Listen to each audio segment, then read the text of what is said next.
রিজিক বৃদ্ধির জন্য কিছু আমল আছে, তার মধ্যে শ্রেষ্ঠ আমল হচ্ছে নামাজ। এর সাথে চাশতের নামাজ পড়া, চাশত মানে সলাতুদ দুহা। এর আগে ইশরাকের নামাজ আছে। রিজিক বৃদ্ধির জন্য আত্মীয়তার সম্পর্ক বজায় রাখতে হয়। আত্মীয়তার সম্পর্ক বজায় রাখলে রিজিক প্রশস্ত হবে। বেশি বেশি যে আল্লাহ জিকির করে এবং কোরআন তেলাওয়াত করে তার রিজিক বাড়ে আলহামদুলিল্লাহ। এবং যে আল্লাহর রাস্তায় খরচ করে তার রিজিক বাড়ে।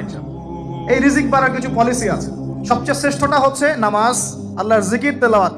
এরপর আমলের মধ্যে আত্মীয়তার সম্পর্ক বজায় রাখা। নবীজি বলছেন, কেউ যদি চায় যে তার রিজিকটা লম্বা হোক, হায়াতটা লম্বা হোক, সে যেন আত্মীয়তার সম্পর্ক বজায় রাখে। আত্মীয়তার সম্পর্ক এখন আস্তে আস্তে নষ্ট হয়ে যাচ্ছে না? খেয়াল করে দেখেন, আত্মীয়তার সম্পর্ক আপনি বজায় রাখবেন। মনে রাখবেন, আমি বারবার একটা কথা বলেছি আপনাদের ওয়াজ মাহফিলে, যে পৃথিবীতে যে কাজই করবেন আল্লাহর সন্তুষ্টির জন্য করবেন। আত্মীয়তার সম্পর্ক বজায় রাখবেন আল্লাহর সন্তুষ্টির জন্য, তাদের কাছে কিছু পাওয়ার আশায় না। যখনই আপনি কারো কাছে কিছু পাওয়ার আশা করবেন আপনি কষ্ট পাবেন। যখনই কারো কাছে কিছু পাওয়ার আশা করবেন আপনি কষ্ট পাবেন। কারো কাছে এত বেশি পাওয়ার আশা করবেন না। কার কাছে পাওয়ার আশা করবেন? আল্লাহর কাছে, যে আমি এই কাজটা করছি, আল্লাহ আমাকে পুরস্কার দিবে ইনশাআল্লাহ। আমি আত্মীয়তার সম্পর্ক বজায় রাখছি কেন? আল্লাহর কাছে রিজিকে বরকতের আশায়, আল্লাহর সন্তুষ্টির জন্য। মনে রাখবেন প্রিয় ভাইয়েরা, আমল কবুল হওয়ার শর্ত মোটামুটি তিনটা। কয়টা? এক নাম্বার, আমলগুলো হতে হবে আল্লাহর সন্তুষ্টির জন্য, এক। দুই নাম্বার, আমলটা হতে হবে রাসূলুল্লাহ সাল্লাল্লাহু আলাইহি ওয়াসাল্লামের পদ্ধতিতে, অন্য কারো পদ্ধতিতে নয়। তিন নাম্বার, আমলটা করার জন্য আপনার রিজিকটা হতে হবে হালাল। হারাম রিজিকের আমল আল্লাহর কাছে কবুল হয় না। আল্লাহ পাক আমাদের সবাইকে হালাল রিজিকের ব্যবস্থা করে দিন এবং রিজিকটাকে প্রশস্ত করুন, আমিন। তো রিজিক লেখা হয়ে গেছে। দুই, তিন নাম্বার লেখা হয়ে গেছে এ ব্যক্তি কি কি কাজ করবে দুনিয়ায়। এ ব্যক্তি দুনিয়ায় কি কি কাজ করবে সব লেখা হয়ে গেছে। এখন যদি একটা চোর বলে যে আল্লাহ পাক আমার তাকদিরে লিখেছিলেন যে আমি চুরি করব, তাই আমি চুরি করেছি। এখন যদি একজন ধর্ষক বলে আল্লাহ আমার তাকদিরে লিখেছিল যে আমি ধর্ষণ করব, তাই ধর্ষণ করেছি। এখন যদি যারা এই জনগণের কিছু সম্পদ আত্মসাৎ করে খেয়ে ফেলছে তারা যদি বলে আল্লাহ তাকদিরে লিখছিলেন জন্যই দুর্নীতি করেছি, তাহলে কথাটা কি হবে? গ্রহণযোগ্য হবে? এখন যদি দলিল দেয় তাকদিরে তো লেখা ছিল। এই আকীদাটার নাম হচ্ছে জাবারিয়া আকীদা। কি আকীদা? জাবারিয়া। এমন একজন ব্যক্তি উমর রাদিয়াল্লাহু আনহুর দরবারে এসেছিল। চোর চুরি করেছে, ধরা পড়েছে। উমর রাদিয়াল্লাহু আনহু বলেছেন হাত কেটে ফেলো। তখন সে বলছে যে আমার হাত তো কাটা যাবে না। কেন? আল্লাহ পাক তাকদিরে লিখেছেন আমি চুরি করব, তাই চুরি করেছি। তো উমর রাদিয়াল্লাহু আনহুর সামনে এই কথাটা বলেছে। আর উমর রাদিয়াল্লাহু আনহু কি বিচক্ষণ মানুষ ছিলেন না বোকাশোকা ছিলেন? বলেন, তার মতো শাসক পাওয়া যাবে? তার মতো আরো একজন শাসক আসবে ইনশাআল্লাহ পৃথিবীতে। তার নাম কি? নবী ঈসা আলাইহিস সালাম, ইনশাআল্লাহ তাআলা। এবং তার আগে আরো একজন ইমাম আসবেন। তার নাম কি? তার নাম হচ্ছে মুহাম্মদ। কি নাম? তার নাম মুহাম্মদ, তার উপাধি হচ্ছে মাহদি। কখন আসবেন? যখন পৃথিবীতে যুদ্ধ বিগ্রহ ছড়িয়ে পড়বে, ব্যাপক আকারে মালহামা চলবে, তখন আসবেন। কাদের পক্ষে আসবেন? মুসলিমদের পক্ষে। কি উদ্দেশ্যে আসবেন? সারা বিশ্বে জুলুম তুলে ফেলার জন্য। এবং আরেকটা কি উদ্দেশ্য? ওই জেরুজালেম উদ্ধার করার জন্য। কোন জেরুজালেম? যেটা এখন ইহুদিরা দখল করে আছে। চারপাশে আরবরা, মাঝখানে ও কেমন করে দখল করে আছে? আরবদেরকে হাতের মুঠোয় নিয়ে নিয়েছে। এই কারণে মুনাফিকদের উপর টিকে আছে সে, এবং তার পশ্চিমা মিত্রদের উপর টিকে আছে। ঈসা আলাইহিস সালাম কেন আসবেন? এই জায়গাটা পুনরুদ্ধার করার জন্য। ঈসা আলাইহিস সালাম কি পরাজিত হবেন না বিজয়ী হবেন? কত বছর বিশ্ব শাসন করবেন? 40 বছর। এগুলো হবে বিশ্বে, এগুলো হওয়া এখনো বাকি আছে। আরো কি হবে?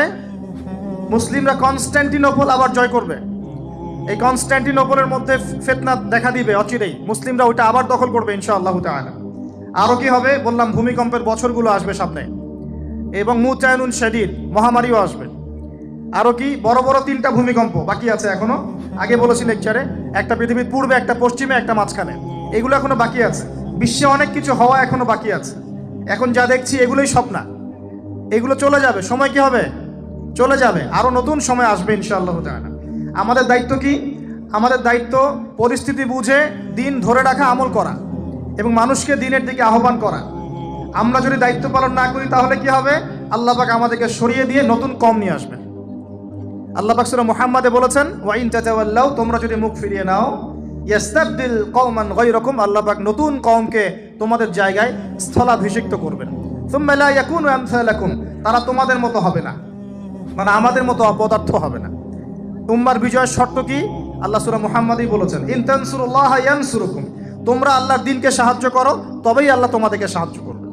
ওয়া ইউসাব্বিত আকদামাকুম, তোমাদের পা আল্লাহ দৃঢ় করে রাখবেন। আমরা আল্লাহকে সাহায্য না করলে আল্লাহ পাক আমাদেরকে সাহায্য করবেন না, সিম্পল। আল্লাহ পাক সূরা রা'দের মধ্যে বলছেন, ইন্নাল্লাহা লা ইউগাইয়িরু মা বিকওমিন হাত্তা ইউগাইয়িরু মা বিআনফুসিহিম, আল্লাহ পাক কোনো কওমের অবস্থা ততক্ষণ পরিবর্তন করেন না যতক্ষণ না সেই কওম তার নিজের অবস্থার পরিবর্তনের চেষ্টা করে। তাহলে আমাদের পরিবর্তন কেন হচ্ছে না? কারণ আমরা নামাজ ছেড়ে দিয়েছি। 90% মুসলিমের দেশে কত পার্সেন্ট নামাজ পড়ে চিন্তা করে দেখবেন। আমরা কোরআন ছেড়ে দিয়েছি। 90% মুসলিমের দেশে কত পার্সেন্ট বিশুদ্ধ করে কোরআন তেলাওয়াত করতে পারে একটু খোঁজ নিয়ে দেখবেন। কোরআন শুমারি করে দেখেন, নামাজ শুমারি করে দেখেন, তাহলে বুঝতে পারবেন। আর যারা কোরআন পড়তে জানে তাদের মধ্যে কত পার্সেন্ট কোরআনের অর্থটা বোঝে, এটা আরো বড় বিষয়। তারপরে আবার কারা মেনে চলে, এটা আরো বড় বিষয়।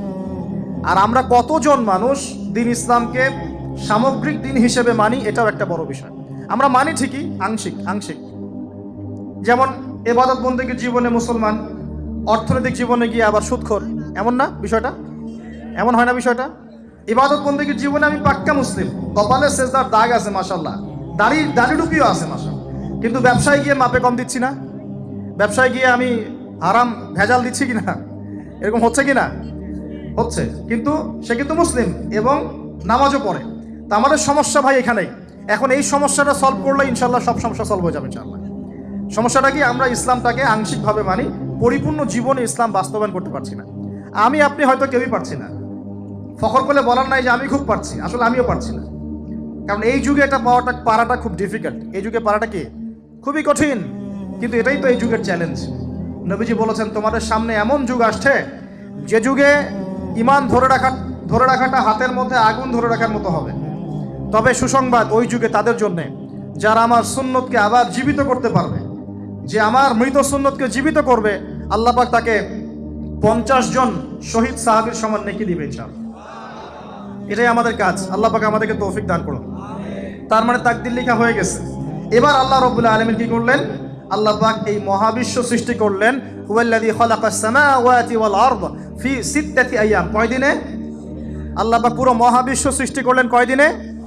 আমাকে বলেন তো, মহাবিশ্বকে আল্লাহ পাক ঘৃণা করে সৃষ্টি করেছেন না ভালোবেসে? তাহলে আল্লাহ পাক কি ভালোবাসার সত্তা নয়?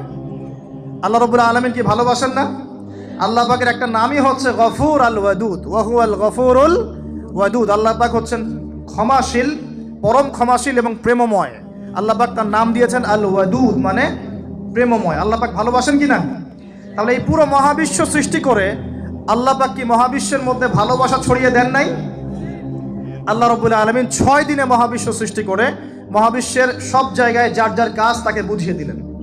কোন গ্রহ কি কাজ করবে, কোন সৌরজগৎ কেমন করে চলবে, দুনিয়া কিভাবে ঘুরবে, সূর্য কিভাবে উঠবে, চাঁদ কিভাবে আসবে, কোন মাখলুক কি কাজ করবে, ফেরেশতাদের কাজ কি হবে, ইত্যাদি ইত্যাদি। আল্লাহ পাক সমস্ত কাজ বুঝিয়ে দিলেন। সূরা আলিফ লাম মিম সেজদা, হামিম সেজদার মধ্যে আছে, পড়ে দেখবেন। আল্লাহ পাক পুরো মহাবিশ্বের দায়িত্ব বন্টন করে দিলেন। এবার আল্লাহ রাব্বুল আলামিন কি করলেন শোনেন। আল্লাহ রাব্বুল আলামিন বলছেন, এই পুরো মাখলুক কায়নাত সৃষ্টি করার পর আল্লাহ পাক তার রহমতকে 100 ভাগে ভাগ করলেন। কত ভাগে? আল্লাহ পাকের দয়া, রহমত, ভালোবাসাকে 100 ভাগে ভাগ করলেন। ভাগ করে মাত্র এক ভাগ আল্লাহ পাক পুরো মহাবিশ্বে ছড়িয়ে দিলেন, বলেন সুবহানাল্লাহ। বাকি 99 ভাগ রহমত আল্লাহ পাক তার কাছে রাখলেন। এই এক ভাগ ভালোবাসার কারণেই এই যে সন্তান কান্না করলে মায়ের বুক ফেটে যায়, সন্তান অসুস্থ হলে বাবার বুক ফেটে যায়, যেই বাবা সহজে চোখের পানি কাউকে দেখায় না, সেই বাবা জায়নামাজে দাঁড়িয়ে চোখের পানি ছাড়তে থাকে।